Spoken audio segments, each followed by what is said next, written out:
News చూస్తున్నాము. ప్రణీత్ రావు phone tapping కేసులో కీలక మలుపు తిరిగింది. మాజీ పోలీస్ అధికారుల ఇళ్లలో దర్యాప్తు బృందం సోదాలు చేస్తోంది. ఇంటెలిజెన్స్ మాజీ చీఫ్ తో పాటు పలువురు ఇళ్లలో సోదాలు కొనసాగుతున్నాయి. ఏకకాలంలో 10 చోట్ల పంజాగుట్ట పోలీసులు తనిఖీలు చేస్తున్నారు. విచారణకు అడిషనల్ ఎస్పీ తిరుపతన్న హాజరయ్యారు. బంజారాహిల్స్ పిఎస్ లో తిరుపతన్నను పోలీసులు విచారిస్తున్నారు. గతంలో ఎస్ఐబిలో అడిషనల్ ఎస్పీగా పనిచేశారు తిరుపతన్న. ఇంటెలిజెన్స్ మాజీ అదనపు SP Bhujanga Rao additional SP Tirupathanna ఇళ్లలో సోదాలు చేస్తున్నారు.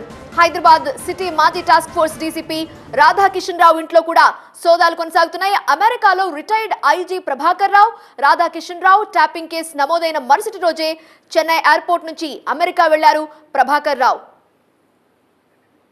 స్పెషల్ ఇంటెలిజెన్స్ బ్రాంచ్ లో ఆధారాల ధ్వంసం కేసు దర్యాప్తు కీలక మలుపు తిరిగింది. ఈ వ్యవహారంలో ఇప్పటి వరకు సస్పెండ్ అయిన డీఎస్పీ ప్రణీత్ రావు స్టేట్మెంట్ ఆధారంగా మరికొందరిని విచారించాలని దర్యాప్తు బృందం డిసైడ్ అయింది. 2 సిఐలు 4 ఎస్ఐలు బృందంగా ఏర్పడి ఓ ఛానల్ ఎండీ ఇంట్లో సుమారు 4 గంటల పాటు సోదాలు చేశారు.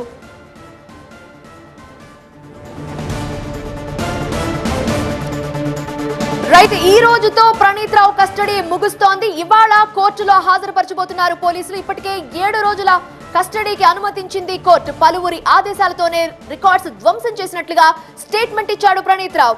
ప్రణీత్ స్టేట్మెంట్ ఆధారంగా మరికొందరిని అరెస్ట్ చేసే అవకాశం కనిపిస్తోంది.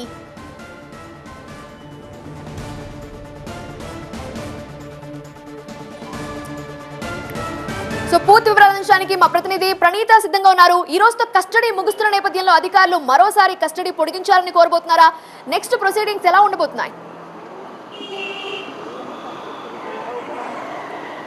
ఈరోజు మరికాసేపట్లోనే బంజారాహిల్స్ పిఎస్ నుండి ప్రణీత్ రావుని నాంపల్లి కోర్టులో ప్రొడ్యూస్ చేయబోతున్నారు. అయితే ఈ 7 డేస్ కస్టడీ పీరియడ్లో ఆయన ఇచ్చేటువంటి సమాచారం కేంద్రంగా మరికొంతమంది అరెస్టులు కూడా జరిగేటువంటి అవకాశం కనిపిస్తుంది. అయితే నిన్న రాత్రి నుండే హైదరాబాద్ సిటీలో ఉన్నటువంటి పలువురు ఆఫీసర్స్ ఇళ్లలో పోలీసులు రైడ్స్ చేశారు. ప్రధానంగా ఒక మీడియా సంస్థకి చెందినటువంటి చైర్మన్ ఇంటితో పాటు గతంలో కీలక పదవుల్లో వ్యవహరించినటువంటి 2 రిటైర్డ్ అయినటువంటి అధికారుల ఇళ్లలోనూ పోలీసులు రైడ్ చేశారు. అయితే ప్రజెంట్ ఇవాళ ఉదయం కాసేపు క్రితమే గతంలో ఎస్ఐబిలో పనిచేసేటువంటి అడిషనల్ ఎస్పీ తిరుపతన్న సైతం బంజారాహిల్స్ పోలీస్ స్టేషన్లో విచారణకు అటెండ్ అయ్యారు.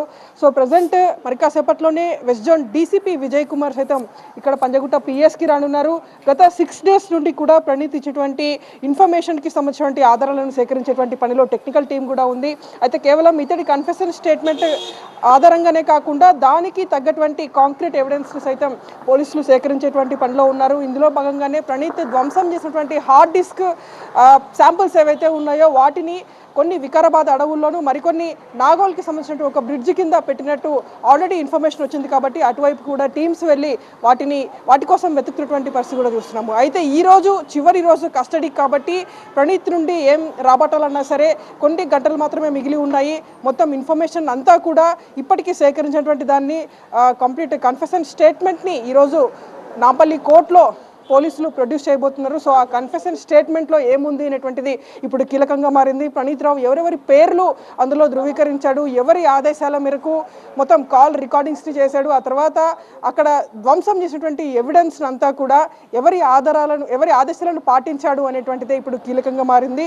సో ప్రణీత్ చెప్పినటువంటి అంశాలను ఆ కన్ఫెషన్ రిపోర్ట్లో ఉంటుంది. కాబట్టి ఆ రిపోర్ట్ని ఆధారంగా చేసుకొని తదుపరి మరికొంతమందికి నోటీసులు ఇస్తారా లేదంటే అరెస్ట్ల వరకు వెళ్తుందా అనేటువంటిది కూడా చూడాల్సింది. Right Praneetha, thank you.